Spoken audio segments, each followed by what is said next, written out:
Good morning, dear students. Today we'll discuss about virus. What is virus? इसके बारे में हम बात करेंगे. लैटिन में वायरस जो शब्द है इसका मतलब होता है पॉइजनस फ्लूइड. पॉइजनस फ्लूइड समझ गए? पॉइजनस फ्लूइड का मतलब है it is a group of ultra microscopic non cellular highly infectious agents that multiply only intracellularly inside the living host cells without involving growth and division. ये जो virus होते हैं ये पॉइजनस फ्लूइड है और ये बहुत अल्ट्रा माइक्रोस्कोपिक, बहुत छोटा इनका साइज होता है. उनका ये ग्रुप है और जो कि बहुत फास्ट मल्टीप्लाई करता है. जो इनसाइड अगर होस्ट सेल के अंदर चला जाए तो बहुत ही फास्ट इंटरसेल्युलर मल्टीप्लिकेशन इसका बहुत फास्ट होता है. हाईली इन्फेक्शियस एजेंट है और मल्टीप्लिकेशन इसका कहाँ होता है? होस्ट सेल के अंदर. आउटसाइड द होस्ट फिर इसकी क्या पोजीशन होती है? आउटसाइड द होस्ट जो है they are inert particles, crystal के जैसे फॉर्म में पड़े रहते हैं, एक्टिव नहीं होते, इनर्ट फॉर्म में रहते हैं, उदासीन जिसको हम कहते हैं. तो basically they are nucleoproteins living organisms. Nucleoproteins है. न्यूक्लियस इनके अंदर नहीं पाया जाता.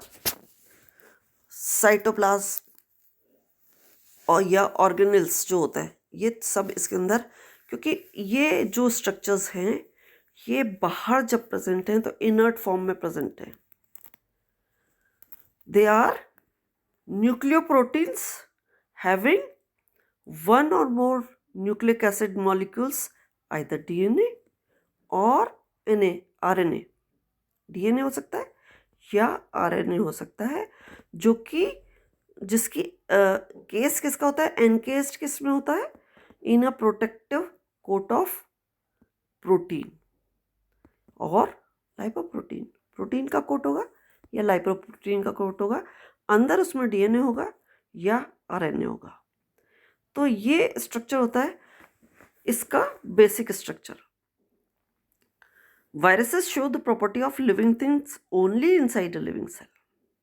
Outside the cell, they behave like a non-living thing, inert.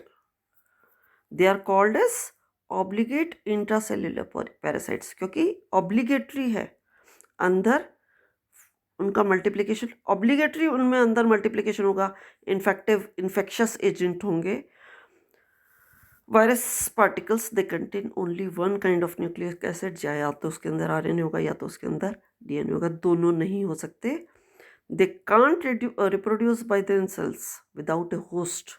Viruses they are not considered living, इसीलिए क्योंकि वो उसके बिना मल्टीप्लाई नहीं कर सकते, इसलिए उनको लिविंग नहीं माना जाता. They are very small, much smaller than the cell of living things and are basically just packages of nucleic acid and protein. Okay, तो ये वायरसेस का स्ट्रक्चर है. It is a tiny infectious particle that can reproduce only by infecting a host cell.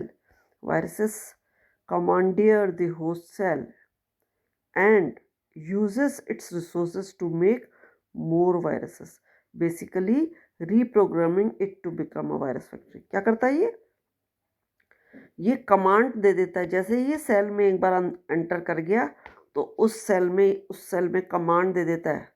और क्या command दे देता है कि उसके जितने भी सेल के अंदर कंटेंट्स हैं और जितने भी रिसोर्सेज हैं उनको ये कमांड दे देता है कि वो सारे के सारे वायरस के पार्टिकल्स में कन्वर्ट हो जाए. और क्या होता है, ये जो है प्रोग्रामिंग, सेल का जो स्ट्रक्चर है वो रीप्रोग्रामिंग होने लग जाता है और वायरस की फैक्ट्री बन जाता है. मतलब सेल का स्ट्रक्चर के अंदर पूरे वायरस ढेर सारे बन जाते हैं मल्टीप्लाई होकर के. तो ये वो कमांड कौन दे रहा है? ये कमांड वायरस दे देता है। तो अगर हम इसकी डेफिनेशन की बात करें तो viruses have been defined differently by different workers. They are obligate parasites, too small to be seen. They are submicroscopic entities, ये भी हम कह सकते हैं, of being introduced by specific living cells and reproducing inside such cells only. ये भी कह सकते हैं। ये जो है ये ल्यूरिया ने कहा था और बॉर्डन ने कहा था कि they are obligate parasites too small to be seen. ठीक है, अब हम इसकी बात करते हैं कि जो वायरसेस होते हैं वो वायरसेस जो होते हैं, इन वायरसेस का स्ट्रक्चर क्या होता है। इन वायरसेस का स्ट्रक्चर क्या होता है? तो यहाँ पे ये स्ट्रक्चर का पूरा डायग्राम बना हुआ है, ये देखिए। एनवेलप है बाहर, अंदर का स्ट्रक्चर कैप्सिड से कवर्ड है और उस कैप्सिड के अंदर क्या है? न्यूक्लिक एसिड है, जिसको जो जीनोम है। अब ये डीएनए या आरएनए हो सकता है। तो viruses vary a ton in their sizes, shapes and life cycles. Viruses do however have a few key features in common. They include protective protein, shell या कैप्सिड, ये सब में कॉमन होता है। न्यूक्लिक एसिड जीनोम में या तो DNA को होगा या आरएनए को होगा। ये होता है tucked inside of the capsid और a layer of membrane called envelope. ये देखिए, अब इसका डिटेल अगर हम लेना चाहें तो उसके पहले हम कुछ चीज़ें वायरसेस की और बात कर लेते हैं, क्योंकि अभी तक हमने उसका साइज़ और इसका डिटेल नहीं लिया, तो थोड़ा सा वो और डिस्कस कर लेते हैं कि ये जैसा हम पढ़ चुके हैं कि ये non cellular ultra microscopic infectious particles हैं, ये हम पढ़ चुके हैं। और ऑब्लिगेट पैरासाइट है, ये हमें पता है कि they can not be grown on artificial culture medium. They are inert out inside outside the host cell, they are active inside the host cell, ये हम पढ़ चुके हैं। Some viruses they can be cultured on living cells by host tissue culture method के द्वारा या check embryo method के द्वारा इनको कल्चर किया जा सकता है। और साइज़ की अगर हम इसकी बात करें तो इनका जो साइज़ होता है वो smallest animal virus causing foot and mouth disease of cattle is 10 nm। Smallest plant virus की हम बात करें तो अल्फा मोज़ेक वायरस जो होती है वो सबसे छोटा होता है 17 nm का। Tobacco mosaic virus is very common, तुम्हारे सिलेबस में भी है फर्स्ट ईयर के, और उसका साइज़ होता है 300 × 15 nm का। तो ये एक दो कॉमन हमने थोड़ा सा साइज़ ले लिए ताकि आइडिया लग जाए कि क्या साइज़ होता है। शेप की अगर बात करें तो इनका बहुत वेरियस शेप होता है। स्फेरिकल शेप भी हो सकता है, क्यूबिकल भी हो सकता है, इलोंगेटेड रॉड शेप भी हो सकता है, टेडपोल जैसे भी होते हैं ये, और हेलिकल और ऐसे क्यूबॉइड शेप के भी पाए जा सकते हैं। तो वेरियस शेप्स की होते हैं ये, और कौन से की हम बात कर रहे हैं उसका डिपेंड करता है कि हम जिसकी बात कर रहे हैं उसका शेप अलग होगा। They are highly pathogenic and they cause infectious diseases in animals as well as in plants. They cause infection in host cell by means of nucleic acids. They are very easily transmitted from one organism to another. बहुत easily transmit होते हैं by means of what? By means of vector. Vector के तो बहुत easily transfer होते हैं। और the virus transmitted by arthropod is called as adenovirus.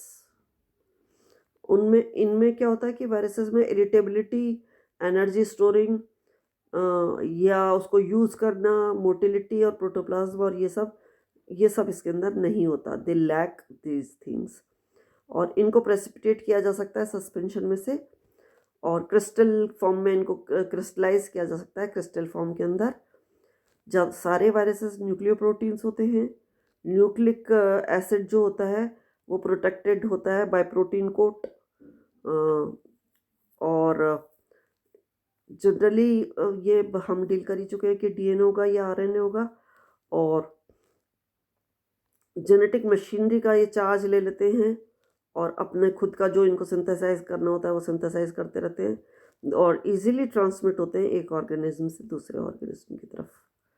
और दे आर एक अगर हम बात करें कि क्योंकि वायरसेस हैं they are unaffected by antibiotics और they do not undergo binary fusion और दे आर और कुछ ले सकते हैं एक आध करेक्टर और कि सेंसिटिव होते हैं, they are very sensitive, they are very sensitive to atmospheric conditions, UV rays से, हीट से, ड्रॉट से, अल्कोहल वगैरह से और कुछ ह्यूमिडिटी वगैरह इससे भी ये सेंसिटिव होते हैं। तो ये जो है these are the major important characters of viruses. ठीक है, अब हमें ये लेना है कि ये जो बायोलॉजिकल हम कैप्सिड और इसकी बात करें कि नेचर और बायोलॉजिकल स्ट्रक्चर और बायोलॉजिकल स्टेटस ऑफ वायरस, इसको अब हम नेक्स्ट